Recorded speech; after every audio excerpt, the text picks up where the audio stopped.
Why does a person study religion? There are many incidental reasons, but there is only one reason if a person is really in earnest.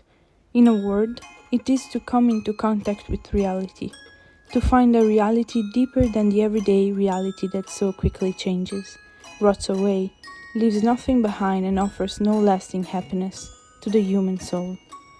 Every religion that is sincere tries to open up a contact with this reality. I would like to say a few words today about how Orthodox Christianity tries to do this, to open up spiritual reality to the religious seeker. The search for reality is a dangerous task.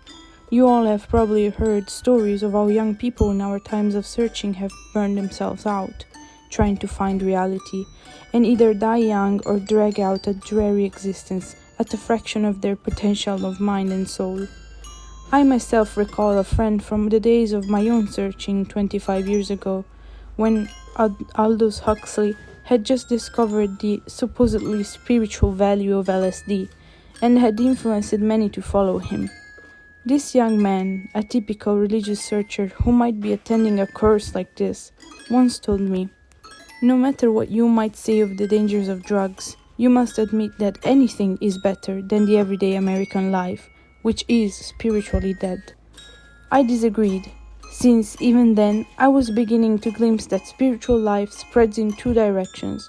It can lead one higher than this everyday life of corruption, but it can also lead one lower and bring about a literal spiritual as well as physical death. He went his own way, and before he was 30 years old, he was a wreck of an old man, his mind ruined, and any search for reality abandoned. Similar examples could be found among people who seek various forms of psychic experiences, experiment in out-of-body states, have encounters with UFOs, and the like. The experience of the Jonestown mass suicide in 1980 is enough to remind us of the dangers inherent in the religious search. How can a religious seeker avoid the traps and deceptions which he encounters in his search? There is only one answer to this question. A person must be in their religious search not for the sake of religious experience, which can deceive, but for the sake of truth. Anyone who studies religion seriously comes up against this question. It is a question literally of life and death.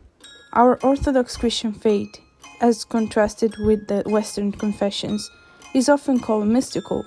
It is in contact with a spiritual reality that produces results which are usually called supernatural, which are beyond any kind of earthly logic or experience. One does not need to search in ancient literature to find examples, for the life of a miracle worker in our own days is full of mystical elements. Archbishop John Maximovich, who died just 15 years ago and lived in this very part of California as Archbishop of San Francisco, was seen in glowing light, levitated during prayer, was clairvoyant, worked miracles of healing. None of this, however, is remarkable in itself. It can easily be imitated by false miracle workers. How do we know that he was in contact with truth?